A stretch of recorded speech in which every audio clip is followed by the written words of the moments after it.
ಇವತ್ತು ನಾವು ಬಂದಿದ್ದೀವಿ ನಮ್ಮ ಫ್ಯಾಲ್ಕನ್ ಮೋಟೋಪ್ಲೆಕ್ಸ್ಗೆ, ನಮ್ಮ ಬನಶಂಕರಲ್ಲಿರೋದು. ಇವತ್ತು ಇಲ್ಲಿ RS457 2026 ಮಾಡಲ್ಸ್ ಬಂದಿದೆ. ಸೊ ಅದನ್ನ ನೋಡೋಣ ಬನ್ನಿ.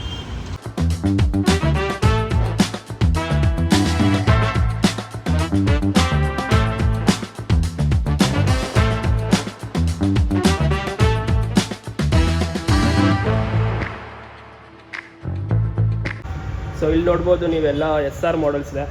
SR 125, SR 175. ಸೊ ನಮ್ಮ ಅಭಿ ಅವ್ರನ್ನ ಮೀಟ್ ಆಗೋಣ ಇವತ್ತು. Hi Darshan. Hello Abhi. Nice to meet you. Nice to meet you. ಇದು ಕೋರಲ್ ಸ್ನೇಕ್ ಲೋ ಅಂತ ಹೇಳಿ arsenic yellow. Okay. RS GP replica. Okay. Latest colour launch ಆಗಿದೆ. ಸೊ ನೀವು ಮೊದಲು 3 ಕಲರ್ ಇತ್ತು, racing side, cosmetic dark and white ಅಂತ 3 ಇತ್ತು. ಓಕೆ, ಅದು ಅಲ್ಲಿದೆ. Yes. This is latest RS GP replica. ಹೊಸ ಎಡಿಷನ್. ಇದು ತುಂಬಾ ಚೆನ್ನಾಗಿ. ಇದು ಮೋಟೋ GP ಸೇಮ್ ರೆಪ್ಲಿಕಾ ಅಲ್ಲ ಇದು? ಮೋಟೋ GP ಏನಿದೆ ಸೇಮ್ ಹಾಗೇನೇ ಇದೆ ಇದು ಕೂಡ.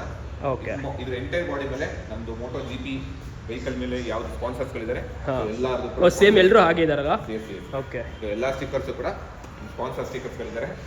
ಅಂಡ್ ಇದ್ರ ಮೇಲೆ ಏನು ಸ್ಪೆಷಲ್ ಅಂತಂದ್ರೆ ಇನ್ಬಿಲ್ಟ್ ನಲ್ಲಿ ಎಕ್ಸ್ಟ್ರಾ ನಿಮಗೆ ನೋಡ್ಬೋದು ಅಡ್ಜಸ್ಟಬಲ್ ಲಿವರ್ ಕೊಟ್ಟಿದ್ದಾನೆ. Okay. C adjustable levers and with inbuilt ಇದು ಇನ್ಬಿಲ್ಟ್. ಸೊ ಬೇರೆ ಗಾಡಿಗಳಿಗೆ ನೀವು ಅಡ್ಜಸ್ಟಬಲ್ ಲಿವರ್ ನ ತಗೊಂಡು ಹಾಕೋಬೇಕು. ಓಕೆ. ಇದಕ್ಕೆ ಇನ್ಬಿಲ್ಟ್ ಅಲ್ಲೇ ಬರುತ್ತೆ. ಓಕೆ. ಅಂಡ್ ಬನ್ನಿ ಈ ಕಡೆ ದಿಸ್ ಸಿ ಫಸ್ಟ್ ಏನಾಗಿತ್ತು ಅಂದ್ರೆ ಕ್ವಿಕ್ ಶಿಫ್ಟರ್ ನ ನೀವು ಪರ್ಚೇಸ್ ಮಾಡಿ ಹಾಕೋಬೇಕಿತ್ತು. ಸೊ ಕ್ವಿಕ್ ಶಿಫ್ಟರ್ ಇನ್ಬಿಲ್ಟ್ ಅಲ್ಲೇ ಇದೆ. ಓಕೆ. ಸೊ ನಿಮಗೆ ಬೈಕ್ ಅಲ್ಲೇ ಬರುತ್ತೆ? ಇದು ಬೈಕ್ ನಲ್ಲೇ ಬರುತ್ತೆ with adjustable liver with quick shifter. ಏನೋ ಡಿಫರೆಂಟ್ ಆಗಿ ಕಾಣಿಸ್ತಿದೆಯಲ್ಲ, ಎಲ್ಲ ಏನೋ ಬ್ಲ್ಯಾಕ್ ಔಟ್ ಆಗಿ ಕಾಣಿಸ್ತಾ ಇದೆ. ಸೊ ಏನು ಡಿಫರೆಂಟ್ ಏನು ಅಂದ್ರೆ ತೋರಿಸ್ತೀನಿ ನೋಡಿ. ಇದು ಟ್ಯಾಂಕ್ ಕವರ್ ಬಂದು ಗ್ಲಾಸಿ ಫಿನಿಶಿಂಗ್ ಇದೆ. ಓಕೆ. ಸಿ ಸೊ ಎಂಟೈರ್ ಬಾಡಿನಲ್ಲಿ matte finishing and glossy finishing ಎರಡೂ ಕೂಡ ಬರುತ್ತೆ. Okay. So RS457 first racing stripes ನಲ್ಲಿ ಎಂಟೈರ್ ಬಾಡಿ ಮ್ಯಾಟ್ ಫಿನಿಶಿಂಗ್ ಇತ್ತು. ಇದರಲ್ಲಿ finishing. Okay. First time glass ಬರ್ತಿರೋದು. ಫಸ್ಟ್ ಟೈಮ್ ಗ್ಲಾಸಿ ಬರ್ತಾರೆ ನಿಮಗೆ. ಮತ್ತೆ ಇದು ಚಾಸಿ ಬ್ಲ್ಯಾಕ್ ಇದೆ ಇದರಲ್ಲಿ? ಎಸ್. ಸಿ ಇದು ಬರೋದೇ ಹಾಗ ಅಥವಾ ಮಾಡಿಸಿರೋದಾ? ಇಲ್ಲ, ಇದು ಬರೋದೇ ಹೀಗೆ. ಓಕೆ. ಸ್ಪೆಷಲ್ ಇದಕ್ಕೆ ಮಾತ್ರ? ಎಸ್. ಈ ರೆಪ್ಲಿಕಾ ಎಡಿಷನ್ ಮಾತ್ರ ಸ್ಪೆಷಲ್ ಚಾರ್ಸಿಸ್ ಎಲ್ಲದೂ ಕೂಡ ವಿತ್ ಬ್ಲ್ಯಾಕ್ ನಲ್ಲಿ ಇರುತ್ತೆ. And C RS457 GP replica. So logo ಕೂಡ ನೀವು ನೋಡ್ಬೋದು ಹೊಸದಾಗಿ ಹಾಕಿದ್ದಾರೆ. ಸೊ ಇದ್ರಲ್ಲಿ ಬೇರೆ ಏನೇನು ಚೇಂಜಸ್ ಬರುತ್ತೆ ಅಭಿ? ಸೊ ಇದ್ರಲ್ಲಿ ನಾರ್ಮಲ್ ನೀವು RS457 ರೇಸಿಂಗ್ ಟೈಪ್ಸ್ ಓದ್ಕೊಂಡ್ರೆ ಕಲರ್ ಅಂಡ್ ಸ್ಟಿಕ್ಕರಿಂಗ್ ಬಿಟ್ಟರೆ ಸೊ ಎಂಟರ್ ಥಿಂಗ್ ಸೇಮೇ ಬರುತ್ತೆ. 47 bhp, 43.5 ಟಾರ್ಕ್ ಇರುತ್ತೆ. ಎವ್ರಿಥಿಂಗ್ ಸೇಮ್ ಬರುತ್ತೆ, ಬಟ್ ಎಂಟೈರ್ ಲುಕ್ ಡಿಫ್ರೆಂಟ್ ಆಗಿರುತ್ತೆ. This new colour silver with black finishing ಕೊಟ್ಟಿದ್ದಾರೆ ನಿಮಗೆ. ಮ್ಯಾಟ್ ಫಿನಿಶಿಂಗ್ ಎಲ್ಲ ಬ್ಲ್ಯಾಕ್ ಫಿನಿಶಿಂಗ್ ಬರುತ್ತೆ. ಅಂಡ್ ಸಿಲ್ವರ್ ಫಿನಿಶಿಂಗ್ ಎಲ್ಲ ನಿಮಗೆ ಶೈನಿಂಗ್ ಫಿನಿಶ್ ಕಾಣಿಸುತ್ತೆ. ಸ್ಟಿಕ್ಕರಿಂಗ್ ಕೂಡ ನಿಮಗೆ ಎಲ್ಲೋ ಫಿನಿಶಿಂಗ್ ಕೊಟ್ಟಿದ್ದಾರೆ. RS457 ನಲ್ಲಿ ಯುನಿಕ್ ಏನಂತಂದ್ರೆ ಬೋತ್ ಮ್ಯಾಗ್ನೆಟ್ಸ್ ನಿಮಗೆ ರೆಡ್ ಕಲರ್ ಇರುತ್ತೆ. ಇದು ಸ್ಪೋರ್ಟಿ ಲುಕ್ ಕೊಡುತ್ತೆ ಯಾವುದೇ ಗಾಡಿಗಾದ್ರೂ ಕೂಡ.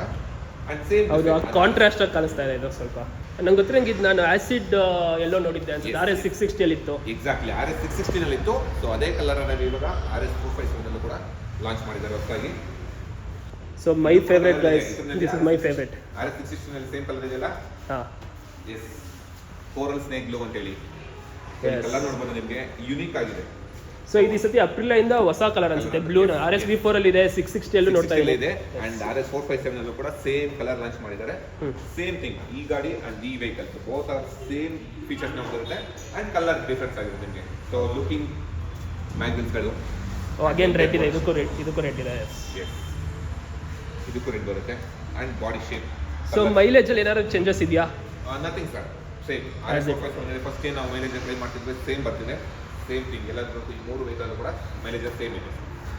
ಇನ್ನೊಂದು ಇಂಪಾರ್ಟೆಂಟ್ ಕ್ವಶನ್, ಸೊ ಈ ಮಾಡಲ್ಸ್ ಎಲ್ಲಾದ್ರೂ E20 ಕಾಂಪ್ಯಾಕ್ಟಿಬಿಲಿಟಿ ಇದೆಯಾ? 100%. ನಮ್ದು RS457 ಶುರುವಾದ ತರದಿಂದನೂ ಈ vehicles and old vehicles also E20 compatibility ಇದೆ. ಸೊ E20 ಫ್ಯೂಲ್ ಹಾಕ್ಸ್ಬೋದು without any problem? Without any problem E20 fuel ಹಾಕ್ಸ್ಬೋದು ನೀವು ಇದಕ್ಕೆ. ಓಕೆ. ಸೊ ನಿಮಗೇನಾದರೂ ಪ್ರೀವಿಯಸ್ ಕಲರ್ಸ್ ತುಂಬ ಇಷ್ಟ ಇತ್ತು ಅಂತಂದರೆ so this is the right time to buy all this colours. ಏಕೆಂದರೆ ಇದು ಇವಾಗ 2026 ಇಂದ ಸ್ಟಾಪ್ ಆಗುತ್ತೆ.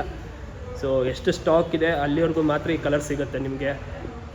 ಅದ್ರ ನೆಕ್ಸ್ಟು ನಿಮಗೆಲ್ಲ ಸಿಗೋದೆಲ್ಲ 2026 ಕಲರ್ಸ್ ಮಾತ್ರ. ಸೊ ಇವಾಗ ಈ ಮಾಡಲ್ಸಿಗೆ ಅಭಿ ಅವರೇ, ಸೊ ಲಾಸ್ಟ್ ಇಯರ್ ಎಲ್ಲ ನಾವು ನೋಡ್ದಂಗೆ ಸ್ವಲ್ಪ ಇಶ್ಯೂಸ್ ಇತ್ತು. ಸೊ ಅದು ಎಲ್ರಿಗೂ ಇತ್ತು, ಅದು ಅಪ್ರಿಲ್ ಅಂದರೆ ಸ್ವಲ್ಪ ಇಶ್ಯೂಸ್ ಇದೆ, ಏನು ಮಾಡೋದಂತ? ಐ ಸರ್, ಅದನ್ನ ಒಪ್ಕೊಂತೀವಿ.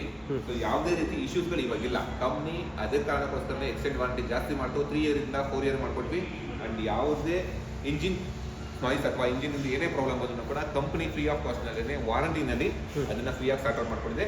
ಈ ಎಲ್ಲಾ ವೆಹಿಕಲ್ ಕೂಡ ಬಂದಿರೋ ಇಂಜಿನ್ಗಳು ರೆಕ್ಟಿಫೈಡ್ ಆಗಿ ಬಂದಿರುವಂತ ಇಂಜಿನ್ಗಳಿದೆ ಇವೆಲ್ಲ. ಸೊ ಹಂಗಂದ್ರೆ ಎಲ್ಲ ಪ್ರಾಬ್ಲಮ್ಸ್ ಎಲ್ಲ ಸಾರ್ಟ್ ಔಟ್ ಮಾಡಿ ಕಂಪ್ನಿಯಿಂದ ಇವಾಗ ಯಾವ್ದು ಪ್ರಾಬ್ಲಮ್ ಬರಲ್ಲ ಅಂತ ನೀವು ಹೇಳ್ತಾ ಇದ್ದೀರಾ? ಪ್ರಾಬ್ಲಮ್ ಬರಲ್ಲ, 100% ಶೋರ್ ಯಾವುದೇ ರೀತಿ ಯಾವ ಪ್ರಾಬ್ಲಮ್ ಬರಲ್ಲ ಸರ್ ಈ ಗಾಡಿಗಳಲ್ಲಿ. ಸೊ ಎಷ್ಟು ವರ್ಷ ವಾರಂಟಿ ಬರುತ್ತೆ ಇದು? ಈಗ 3 ಇಯರ್ಸ್ ಇತ್ತು ಫಸ್ಟ್, ಈಗ 4 ಇಯರ್ ಅಪ್ಡೇಟ್ ಆಗಿದೆ ಲಾಸ್ಟ್ ಇಯರ್ ಇಂದಾನೆ. 4 ಇಯರ್ ಇಂಜಿನ್ ವಾರಂಟಿ ಬರುತ್ತೆ ಅಥವಾ 48,000 ಕಿಲೋಮೀಟರ್ ಬರುತ್ತೆ ಸರ್. ಅಂದ್ರೆ ಅದು ನಮಗೆ ಗೊತ್ತಿದ್ದು 2025 ಮಾಡಲ್ಸ್ಗೆ, ಇವಾಗ 2026ಗೂ ಅದಿದೆಯಾ?